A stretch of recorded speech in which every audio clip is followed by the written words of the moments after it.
वो भी अपने आप में एक सूचक भी होता है कि आपकी ताकत कितनी बढ़ रही है, आप कितने उन्नत हथियारों से अपने जवानों को संपन्न कर रहे हैं।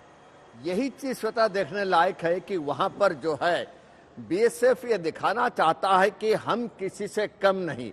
इसके साथ साथ मैं क्लियरली बताना चाहता हूं कि हमारे जो वुमेन दस्ता है, जो महिला दस्ता है, इनको देखने लायक है। इनका परेड देखिए, इनका ड्रिल देखिए, इनका राइफल ड्रिल देखिए, और ये जिस तरीके से जाकर के गेट के पास अपना पोजीशन लेते हैं और पाकिस्तान रेंजर के साथ सामने खड़े होते हैं, इससे दिखाई देता है कि बीएसएफ कैसा है, हमारा देश कैसा है और देश का गर्व क्या है। और देश के लिए गर्व करने के लिए हमारा ये बीएसएफ, और बीएसएफ के साथ आज जो है तकरीबन 1 लाख जनता वहां पर बैठे हुए हैं और बाहर भी खड़े हुए हैं जो इसका नज़ारा देखेंगे।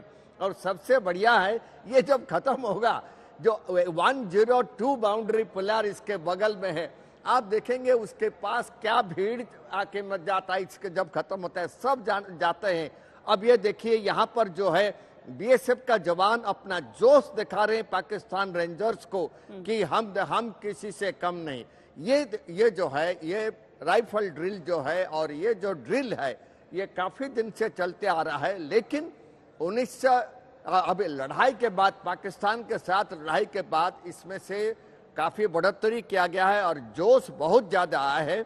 और यहाँ पर जो हमारे टीम यहाँ पर ड्रिल करते हैं उसके लिए 3 दस्ता बनाया गया है जिनको की ट्रेनिंग दिया जाता है। एक उसमें जैसे आज अगर परफॉर्म करेंगे, दूसरे दिन के लिए एक और टीम रहता है और रिजर्व में एक टीम रहता है। क्योंकि जब वह पांव, ये ड्रिल अलग तरीके से है, जब ये पैर को ऊपर उठा करके फिर नीचे दबाते हैं तो उसमें जो है अपना बॉडी के ऊपर काफी प्रॉब्लम काफी आता है, झटका आता है, जिसके लिए उनको रेस्ट भी जरूरत है। मूछे वाला जवान और हाइट भी दिखाई जाता है और इसलिए स्पेशल लड़के जो हैं इसको सिलेक्ट किया जाता है ताकि वो पाकिस्तान रेंजर के सामने वो खड़े होकर के दिखाएंगे हम तुमसे बढ़ के हैं। और यही चीज जो है हम तुमसे बढ़ के हैं देखने के लिए आज जनवरी 26 और 15 अगस्त हमारा इंडिपेंडेंस डे और रिपब्लिक डे में लाखों के लोग जो है ये दर्शन के लिए वहां जाते हैं। भारत का सबसे बड़ा दर्शनीय स्थान अब ये हो चुका है। हम सीधी तस्वीरें दिखा रहे हैं आपको अटारी बॉर्डर की इस समय, और बड़ी दिलचस्प जानकारी ये होती है कि जो मूंछों पर ताव देते हैं उन सबको मूंछ का अलाउंस भी होता है अलग से। यहाँ तक कि केवल बीएसएफ की हम बात नहीं कर रहे हैं बल्कि आर्मी में भी जो बड़े बड़े मूंछों के साथ अगर आपको कोई नजर आ रहा है तो उसे मुस्टाश अलाउंस मिल रहा है। उसकी वो मतलब एक एक चीज जो होती है उसकी पूरा वो प्लान्ड तरीके से ही होता है, सब कुछ उस हिसाब से होता है। लेकिन पिछले कुछ सालों में जो परिवर्तन आया है सर, उसके बाद खासकर जैसे ये तस्वीर हम सामने देख रहे हैं, हम अशोक स्तंभ देख रहे हैं। अब थोड़ा सा कैमरा और जूम आउट होता है तो हम वो ऊंचा लहराता तिरंगा, आपने जिक्र भी किया कि पाकिस्तान के पास महिला रेंजर्स नहीं है, बीच में वो एक सिंबॉलिकली लेकर आए, पर उसके बाद जाहिर है अगर आप नेचुरल तरीके से नहीं ग्रो कर रहे हैं तो नहीं होगा। ये बहुत बड़ा फर्क दिखा देता है। अब तो शायद पाकिस्तान से तुलना ही बेमानी हो गई है क्योंकि वो देश पीछे चलता गया और हम बहुत आगे निकल गए। मैं आपकी बात से बिल्कुल सहमत हूँ कि पाकिस्तान से अब हमें कोई तुलना करने की बहुत ज़रूरत नहीं है। हमारी इकॉनमी उनसे बहुत स्ट्रांग है, हमारी फ़ौज उनसे बहुत स्ट्रांग है, हमारी सीमा सुरक्षा बल उनसे बहुत स्ट्रांग है और हम ये सारे काम उनके कंपैरिजन में बहुत इफ़ेक्टिवली हम अपने चीज़ों को ऑर्गेनाइज करते हैं। आपने महिलाओं की बात की तो महिलाओं का इंडक्शन हमारी फोर्स में तकरीबन 2008-9 से शुरू हुआ और उद्देश्य ये है कि तकरीबन 15% जो स्ट्रेंथ होगी बीएसएफ में महिलाओं की होगी। तो इससे इस चीज़ को मद्देनज़र रखते हुए कई चैलेंजेस भी हैं और कई सुविधाएं भी हैं उससे। जैसे महिलाओं के आने से अब हमें बॉर्डर मैनेजमेंट में काफ़ी आसानी हो गई है। जैसा आप सबको पता है कि जो फेंस लगी हुई है पाकिस्तान बॉर्डर पे या बांग्लादेश बॉर्डर पे, वो हमारे दोनों के बीच में जो संधियां हैं उनके अनुसार हम 150 गज के अंदर नहीं लगा सकते।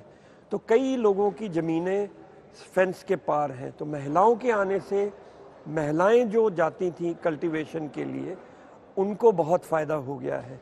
उनकी सर्च वगैरह करने में बहुत सुविधा होगी, जो पहले हम नहीं कर पाते थे, जवान नहीं कर पाए। पर कई चैलेंजेस भी हैं, क्योंकि महिलाओं के लिए हमें स्पेशल फैसिलिटीज़ बनानी ज़रूरी हो गई हैं। महिलाओं की जो प्रॉब्लम्स हैं उनके बारे में ना सिर्फ महिलाओं को ही ट्रेनिंग देना, महिलाओं को ही जानकारी देने की ज़रूरत है, बल्कि हमारे जो मेल उनके काउंटर पार्ट्स हैं उनको भी उसके बारे में जानकारी देने की ज़रूरत है। यहाँ पर जो जिस प्रकार से वो कर रही हैं, ड्रिल कर रही हैं, उसको देखा जाए तो एक मेल सिपाही की फिजिकल कैपेबिलिटी और उनकी कैपेबिलिटी को ध्यान में रखते हुए उनको अलग अलग रोल्स असाइन करने पड़ते हैं। तो ये चीज़ें इवॉल्व होती जा रही हैं धीरे धीरे, और फोर्स में महिलाएं इंटेग्रेट होती जा रही हैं। अर्पिता ने बताया वहाँ से कि हमारा पाकिस्तान के साथ 3,300 किलोमीटर का बॉर्डर है। इसके अलावा बीएसएफ 4,096 किलोमीटर का बॉर्डर बांग्लादेश के साथ भी मैन करता है। वहाँ के अपने अलग चैलेंजेस हैं।